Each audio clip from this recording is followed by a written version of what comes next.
नमस्कार मित्रांनो, आता सकाळचे 5:30 वाजलेले बघा. इथे तांबट नेमकंच फुटलेलं आहे आणि सिकंदराबाद रेल्वे स्टेशनवरून आम्ही या ठिकाणी ही जी गाणी हैदराबादची एक अत्याधुनिक अशी जी इलेक्ट्रिक बस आहे की तिने या ठिकाणी प्रवास करत आहोत. तिने प्रवास करत अतिशय आरामदायी असणारी ही इलेक्ट्रिक बस आहे बघा.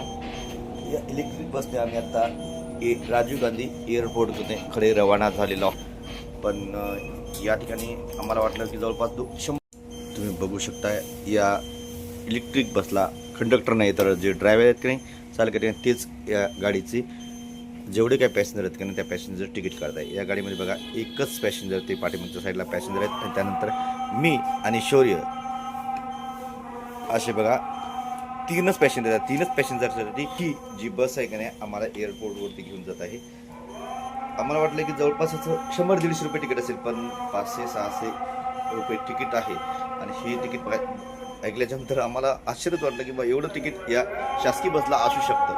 आता या बघा बसच्या पाठीमागे आल्यानंतर आपण पाहू शकताय या ठिकाणी एक छोटंसं स्टॉप आहे. या स्टॉपला या ठिकाणी गाडी थांबलेली आहे आणि पाठीमागचा बाहेरचा परिसर तुम्ही पाहू शकता. इलेक्ट्रिक बसमध्ये आम्ही बसलेलो आहोत की नाही ती बघा TGSRTC इलेक्ट्रॉन CNT अशा स्वरूपाची ही बस आहे. मला वाटतं ड्रायव्हर साहेब कुठतरी चहा घ्यायला गेलेले असतील. या सिकंदराबादच्या रेल्वे स्टेशनवरून राजीव गांधी एअरपोर्टवरती जाण्यासाठी 1.5 तासाचा अवधी लागतो असं या ठिकाणी या गाडीच्या ड्रायव्हरने सांगितलं आहे. रस्ता या रस्त्यावरनं आता सध्या रश कोणत्याही स्वरूपाची नाही, परंतु अर्धा एक तासानंतर ज्यावेळेस पूर्ण उजाडली का नाही त्यावेळेस या ठिकाणी खूप रश पाहायला मिळेल.